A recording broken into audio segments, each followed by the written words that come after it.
Welcome to my kitchen. Welcome to Dish with Denae. My name is Denae DRC and I'm so happy you're here to dish with me. For our basil pesto, we have two types of nuts, pine nuts and cashew nuts. Now this is just what I had in my pantry. You can use walnuts, you can use almonds. Then I have three large cloves of garlic, just sort of smashed, and these are garlic scapes. This is kind of the first thing that happens with garlic in the spring. Little scapes come out of the stems. I'm gonna use that as part of the garlic flavor. This just goes into a food processor, of course, with some olive oil. We're going to put a little bit of pepper and a little bit of salt in there. And of course, the beautiful basil, and I'll show you that in just a second. Okay, we are gonna start with our basil pesto. Take a look at this basil. Is that not gorgeous? Huge leaves. I'm really excited about the bounty from the garden this year. I have a community garden plot actually in Friendship Park. It's pretty cool. So what we're gonna start with is you basically want 1 cup of nuts. I showed you that we're doing pine nuts and cashews. So let's go ahead and put those in the processor. I've got just my flat blade in there. And our lovely garlic and garlic scapes. Go ahead and be sure you wash your hands before you're touching your ingredients. Also, don't you love it how my dishwasher's going in the background? We're having people over and so I've got to get this done. Okay, so let's start. So this is about 6 cups of loosely packed basil. And yes, I'm using my Pyrex. You can just use, if you'd rather feel more comfortable using this sort of measuring cup, go for it. So I'm gonna go ahead and put 2 cups in.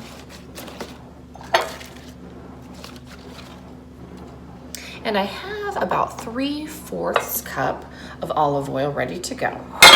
So what I'm going to do is put the lid on, make sure we're secure and ready to go. Take out this portion, and then we are just going to, let me adjust the camera slightly for you. We're just going to, as we process, slowly drizzle the oil.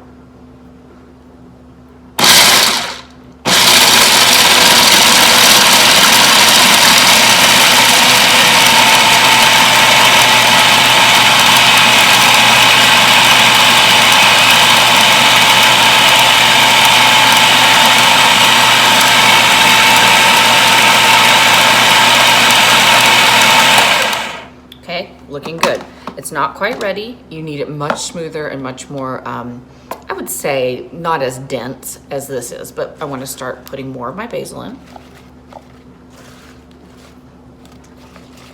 Kind of just building this slowly. Now, I have a pretty small food processor. If you have a large one, lucky you, just go ahead and throw it all in there at once. No problem.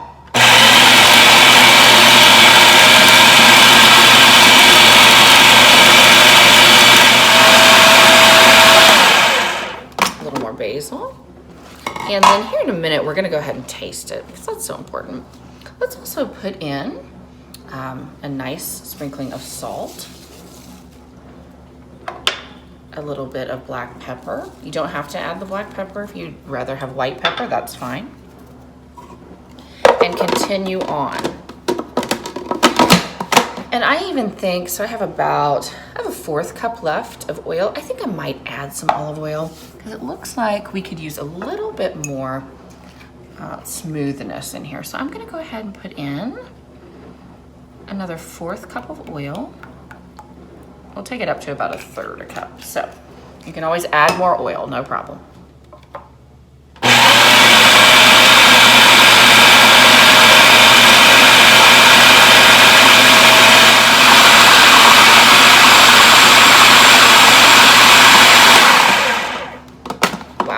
So that is so looking pretty darn good. Let's bring you over so you can have a look. It's very green, and to me, the consistency looks pretty good. Let's take a spoon. A little spoon. Give it a try. Now you might like yours a little thinner than that, and that's fine. You can add more oil. I'm just gonna see what this tastes like.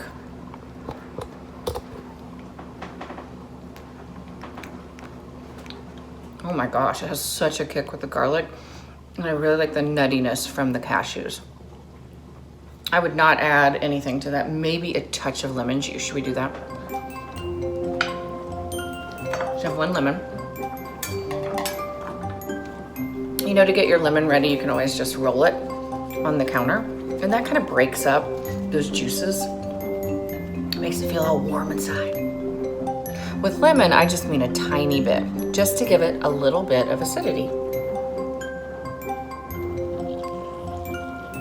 Of course, you kind of do it in your hand and let it come through because you don't want seeds in there. All right, let's give it one more whirl. Wow, it tastes really good. I think you would love this at home. All right, well, I don't like to miss any of this goodness. I'm just gonna scrape down the edges quickly, give it one last quick turn, and this is ready for our spaghetti. It smells like summer in here. You should always taste your food because you're the chef. I'm just a cook, I'm not a chef. So I've used this end of the spoon, a trick that I learned in cooking classes. Just use the other side of the spoon. You don't want to contaminate this with your germs.